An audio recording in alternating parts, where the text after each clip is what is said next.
गिबियावनो आं portal media नोंथांमोननिसिम साबायखर बावहरग्रोबाय।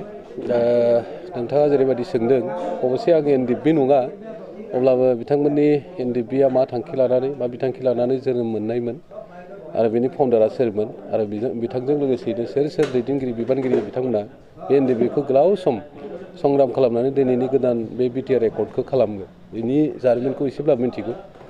दा बेबायदिहाय आं दा गबिन्दनि बिथां मानिजाथाव डेपुटि चिफनि जिथु रन्जन दैमारिनि सायावहाय माखासे खोथा बुंदों, भित्तिहीन, भित्ति गैया बेवहाय। गाव गावनि लोगो एनडिएफबिनि फाउन्डार सासे मानसिखौ जुदि बियो बेबादि मन्तब्य होनाया दुखुनांथाव बाथ्रा।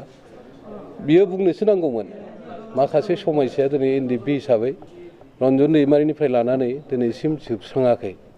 बे जोबस्राङैनि थाखाय बेखौ मरेलि कारेज होनांगौमोन, बा नङाबा बिनि थाखाय बिथाङा खामानि मावनोसो नांगौमोन। बेफोर खोथाया उनावसो जागौमोन। जा बाथ्राखौ बुंदों बियो बे माने भित्तियानो गैखाथारा, बिनि सायाव माने एनडिएफबिनि खोथाखौ रायज्लायदों। बर' हारिया सोलिनो हायानो बिथाङा मोनसे स्टेटमेन्ट होदों। बर' हारिया सोरखौ लानानै सोलिनो हाया, सोरखौ लानानै सोलिनो हायो, बेजोंथ' खोथा गैया। एज ए हल जाथियावहाय जेसेबांखिनि बिहोमा होनाय गोदोनि माने दैदेनगिरिफोर, जोंथ' बे एनडिएफबिनिल' खोथाखौ जों बुंनाय नङा। बर' हारिया थांना थानांगौ जायोब्ला बर' जाथियावहाय जेसेबांखिनि दैदेनगिरिफोर दङ, गुबुन गुबुन आफादनिफ्राय लाजेननानै दिनैसिम जेसेबांखिनि आफादफोर दङ, बे आफादफोरनि दैदेनगिरिफ्रा माखासेया थैनानै थांबाय, माखासेया दिनैबो दङ आरो दा गोदान जोलै फैबाय। बिथांमोननि दैदेननायावनो दिनै बर' जाथिया थांनानै थागोन। दा सोरबाया क्रेडिट लानांगौनि खोथा गैया। दिनै गबिन्द बसुमतारिया बे गावखौ क्रेडिट लानासो बुंनाय बादि जादों। रन्जन दैमारियाबो संग्रामि, बेबो बर' जाथिखौ फसंथान खालामनायनो बा गायसननो थाखायनो माखासे मिजिं लानानै थांखि लानानै बे आफादखौ दाबाय आरो लोगोसे संग्रामबो खालामबाय। लोगोसेथ' गावहाबो जेनेरेल सेक्रेटारि ना, बुंनांगौ बाथ्रायानो गैला। अब्लालाय मानोथो एनडिएफबिखौलाय जोनोम होखो, मानोथो गावहालाय दैदेनगिरि जाखो? सोंलुआ बेयावसो जाहैगोन। दा बेखायनो बिथांनि बुंनाय बाथ्राफ्रा भित्ति गैया। आं बेवहाय रायज्लायनो लुबैयाखै बुंनो थाङोब्ला। एबसुनि आफादगिरि दिपेन बर' बिथाङा बिपिएफ आरो इउपिपिएल ज' जानानै बिटिआर रेकर्डखौ मावफुंनो थाखाय खावलायदों दाखालि प्रेस मिटनि जोहै, मा बुङो? बिथाङा जिथु खावलायदों बेथ' मोजां बाथ्रा, खिन्थु अखा हाखांनानै खफ्रि लानाय बादि जाहैदों। बिथाङा जा बाथ्रा बुंदों बिथांखौबो आं बुंनो नागिरगोन। बिथाङानो मिथिगौ आबसुखौ सालायनाय मानसि, जाथिखौ सालायनाय मानसि, जातिखौ दैदेननाय मानसि, आबसुनि मथ'आ मा बेखौ बयबो मिथिगौ। दा बिथाङा बेबादि आखनाव थानानै बेबादि बुंनाया दिनैनि थारिखआवहाय मोनबाय, बा गोदोआवहाय बर' माने जाथिनि गेजेरावहाय जेसेबांखिनि माने राजनिथि जोनोम मोनबाय, बिथांमोनाबो सम सम जेनेबा जातिखौ दैदेननो थाखायनो पलिटिकेल पार्टि दानानै सामलायबोबाय। बिथांमोनाबो दिनैसिमबो दोङो सोरबा सोरबा दैदेनगिरि हिसाबै।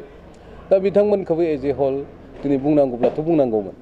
आबसुआ खुनु मथे बायास जानो मोना आरो लोगोसे आबसुनि जिथु संबिधान मथेहै आबसुआ थांनानै थानांगौ आरो लोगोसे जातिखौ दानाय हिसाबै सम सम जेनेबा जातिजों लोगोसेयैनो पलिटिकेल एजेन्डाया फैफायो। बे समावहाय माने आबसुआथ' गोबां गोदो समनिफ्रायनो जेरैबायदि आन्दलनजों फैनानै पलिटिकेल इस्युखौ माने सम सम टाइम फेक्टर हिसाबैसो बेखौ इस्यु हिसाबै लानानै खामानि मावबाय थादों। खिन्थु बेवहाय राजनितिनि खुनु एजेन्डा गैया बा इस्यु गैया। बेखौ लानानै दिनै माने दिपेना गोदानै राजनितिनि बेलायाव जुदि मोजां रोखोमै मिथिदोंमोनब्ला गाव प्रेसिडेन्ट जानायनि आगोलावनो गावहा मा दंमोन, जेनेबा दुलाराय बर' फरायसा आफादनि मा बिबान दंमोन, बे समावहायनो बे गाव मिथिगौ जे बर'नि दायो राजखान्थिनि हालोदा बबे स्टेजसिम सहैगोन आरो दायो बबे स्टेजावहाय दङ, बे बुस्थुखौ बिथाङा अलरेडि मोजाङै मिथिगौ। दा मिथिखांसेयावबो दिनै गावसो माने अखा हाखांनानै खफ्रि लानाय बायदि जाहैदों। बे खोथाखौथ' बे आगोलावनो बुंनांगौ, आगोलावनो जानांगौमोन। दा हक जोङोथ' दा पार्टियावसो दङ नालाय, आबसुआव गैला। ओंखायनो नोंथाङा आबसुनि खोथाखौ बुंबाय नालाय, आबसुनि खोथाखौसो आं बुंनो नागिरदों दायो मोननैसो सर्सनिफ्राय जों खोनाबाय थायो, सोरबा मिडियायाव बुङो, सोरबाया टिभियाव बुङो, बायदिसिना बिदि मेसेजफोरखौ जों मोनो बा रादाबफोरखौ जों मोनो जे गोदान आबसु दानाय। आबसुआबो दायो एसे माने टेनसनाव फैदों खोमा, माने सोरखौबा बिदि बुंलाबाय थानाय जादों। गोदान आबसु दानांगौनि खुनु माने खारन गैया। बेवहाय जों बयबो बेखौ माने मोजां मोननाय नङा। जाथियाव जेसेबांखिनि दैदेनगिरि बिबानगिरिफोर दङ गुबुन गुबुन माने आफादफोरनि, बिथांमोना बयबो बुंगोन आरो सानदांगोन जे आरो गोदान आबसु जानांगौनि खुनु खोथा गैया, ओंथियानो गैया बेवहाय। दा आबसु दानांगौनि थाखाय मानो गिदों ना गावसोरनो भुल खालामदों नामा आबसुआ, दुलाराय बर' फरायसा आफादा? बे जोंफोरनि थाखाय मोनसे सोंलु जानानै दङ दायो जिदु मोजां खामानि मावलांबाय थादोंबा आबसुआ जोनोमनिफ्राय दिनैसिम जा बुंनांगौथ' बाथ्रा गैया बेवहाय गोदान आबसु जानांगौनि खोथायानो गैया दा बेखायनो जुदि आबसुआवबो जुदि बोरैबा गुरलाय गुजाय जादोंबा जोंथ' नुहुरनायाव गुरलाय गुजायसो जादों आबसुआसो जादों आबसुनि दैदेनगिरिफ्रा जादों आं आबसुखौ होनना बुङाखै आबसुनि दैदेनगिरिफ्रा जादों दिनै पलिटिकेलि मटिभेटेड जानायखौ जों थोंजोङै नुदों बाया जानायखौ जों थोंजों नुदों दिनै दिपेन बर'आ बुंनोसो हानांगौमोन जों बिराद गोलाव सम आबसु खालामबाय जों आबसु खालामला जोंहा माने गुबुन गुबुन पलिटिकेल इस्युजों थाबाय थानायखाय जोंखौ सम आबसु खालामबाय जों आबसु खालामला जोंहा माने गुबुन गुबुन पलिटिकेल इस्युजों थाबाय थानायखाय जोंखौ माने हारिनि जेसेबांखिनि दैदेनगिरिफोर दं समाज सिबियारि बा जाथिखौ मोजां मोनग्रा सुबुंफोर दङ बिथांमोना जोंनि सायाव एसे एलिगेसन होगोन दा बेखायनो जों ओंखारनोसै जों नांगौबा गुबुन गुबुन माने पलिटिकेल पार्टियावहाय जोंबो माने जाथिखौ सिबिनो थाखायनो ओंखारनोसै बेबादिनो सयस बिसोरो गावसोरखौ सारेन्डार नङाबा रिजिगनेसनसो होनांगौ बेखौ बुङालाबासो दिनै मा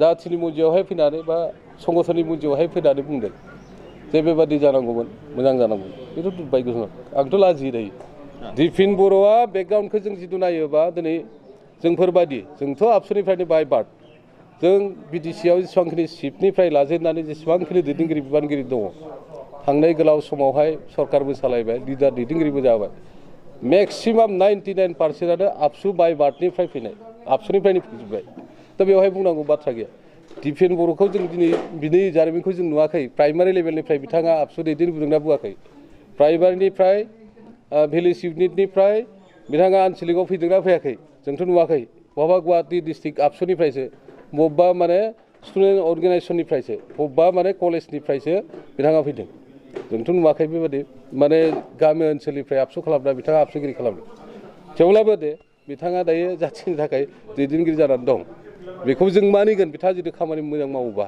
नाथाय नै दिनै जिथु गुरलाय गुजायखौ जों नुहुरबाय थादों मानि थाखाय गिदों आबसुआथ' गिनांगौनि खोथा गैया सोरबा माने आबसु गोदान दागोन होननानै बुंनाय बाथ्रायाव बिथांमोना जुदि मोजां मावदोंब्ला सोरबा माने सानदोंब्ला बियो दानो हानायनि खुन लामायानो गैया गोदान आबसु दानो थाखाय रावबो माने माहारिनि गेजेरावहाय मदद होनाय रावबो गैया दिनै बयबो माने माहारिनि जायफोर माने रोंगौथि थानाय आरो नङाबा जोंनि माने समाजखौ दैदेनग्रा जायफोर मुरबि बिथांमोना बुंबाय थादों आरो गोदान आबसु जानो नाङा आबसु जानांगौनि खुनु माने खोथा फैया दा बेखायनो जोबनायथिं आं बेखौनो खावलायनो लुबैबाय जोङो दिनै गुबुन गुबुन पलिटिकेल पार्टियावहाय दङब्लाबो जोंबो जेनेबा एक्स वार्कार जाबायब्लाबो जों जे आबसुनिफ्राय जों मालाबा गबोबाय बारबोबाय बे खोथाया मालाबाबो जानाय नङा जोंजों लोगोसेनो जोंनि माखासे जेनेरेसनफोर थायो जोंनि फिसा फिसौफ्रानो थायो बिसोरबो दिनै आबसु जानानै दंबाय थायो नाथाय सम सम जों नुबोयो बिपिएफनि दैदेनगिरिफोरनि